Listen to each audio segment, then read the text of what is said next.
मौलवी की बेटियां। बेटी ने कहा, बाबा ईद में 5 दिन रह गए, हमने कुछ भी खरीदारी नहीं की। मौलवी साहब ने कहा, अच्छा मेरा पुत्र, अभी बहुत दिन है, खरीद लेंगे, चांद रात से 1 दिन कबल सब कुछ ले लेंगे।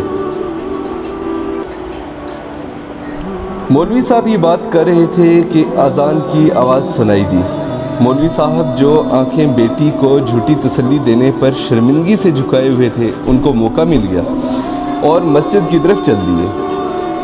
ईद से 1 दिन कबल जब मौलवी साहब हर तरफ से नाउमीद हो गए, क्योंकि मांगने से इज़्ज़त नफ्स जाती है, और कर्ज़ लेना नहीं, क्योंकि वापसी की कोई सूरत मुमकिन ही नहीं, और ख़ुद से किसी को तौफीक नहीं हुई, क्योंकि मौलवी साहब के बच्चों के कौन से दिल होते हैं जो मचलते होंगे, उनके कौन से एहसासात होंगे, वो कौन सा फीलिंग रखते होंगे, उन्हें कौन सा बाहर निकलना होता है। तो मौलवी साहब जो कि तावीलों के बेताज बादशाह थे, दलील तो उनके घर की लौंडी थी, समझाने में तो माहिर थे।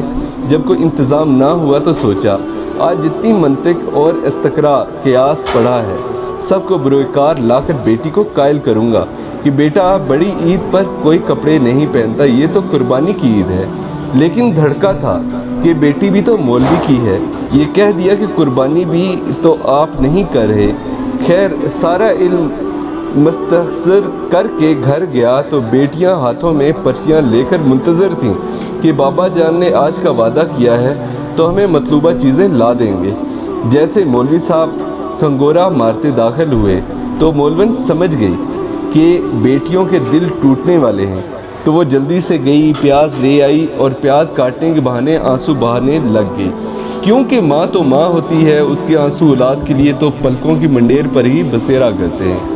लेकिन वो बेटियों के सामने शोहर को और बाप बेटियों को टूटता ना देख सके। मौलवी साहब बैठे तो छोटी आने लगी कि पर्ची थमाऊं। मौलवी साहब नज़रें झुकाए जुराबें उतारने लगे, टोपी लपेट के रखी, जो कि अलामत होती है कि इसके बाद बाहर नहीं जाना, कि अचानक छोटी को बड़ी बेटी बाजू से पकड़ती है और उसे इशारे से रोकती है।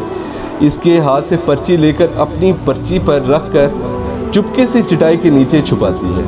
ये सब मौलवी साहब कनखियों से देख रहे थे, लेकिन ना देखने की कमाल फनकारी कर रहे थे। मौलवन के आंसू प्याज के बहाने सील रवा बने हुए थे। मौलवी साहब का सारा इल्म ज़ीरो हो गया, उसे लगा जैसे वो सब से ज़्यादा जाहिल, उजड़ और गंवार है।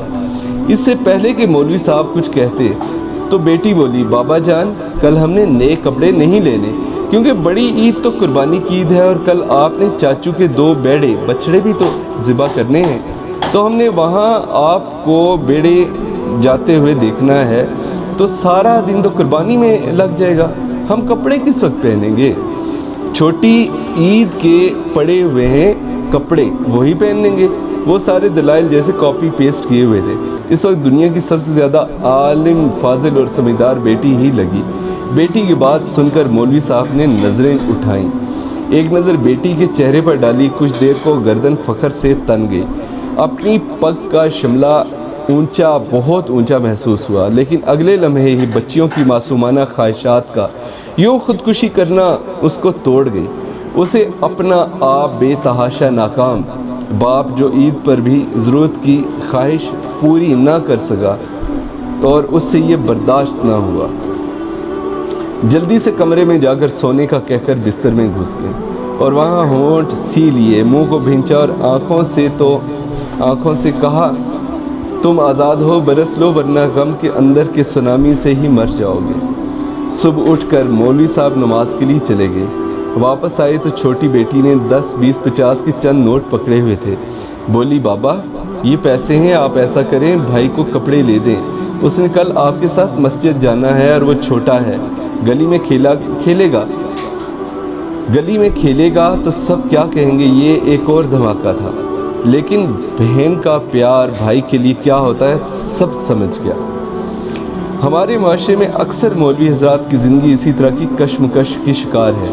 वो शख्स जो पूरे मोहल्ले को ईद की नमाज़ पढ़ाता है, खुद اپنے اور اپنے بچوں کے لیے کپڑے بھی نہیں خرید سکتا، نہ ان لوگوں کی تنخواہ پوری ہے، نہ ہی آمدن کا ذریعہ۔ ایسے میں ہم لوگوں کو ہی ان کی مدد کرنی چاہیے۔ ہم 1500 روپے کا سوٹ 5000 میں تو خرید لیتے ہیں، لیکن کسی غریب کی مدد نہ کرنے کے ہزاروں بہانے ڈھونڈتے ہیں۔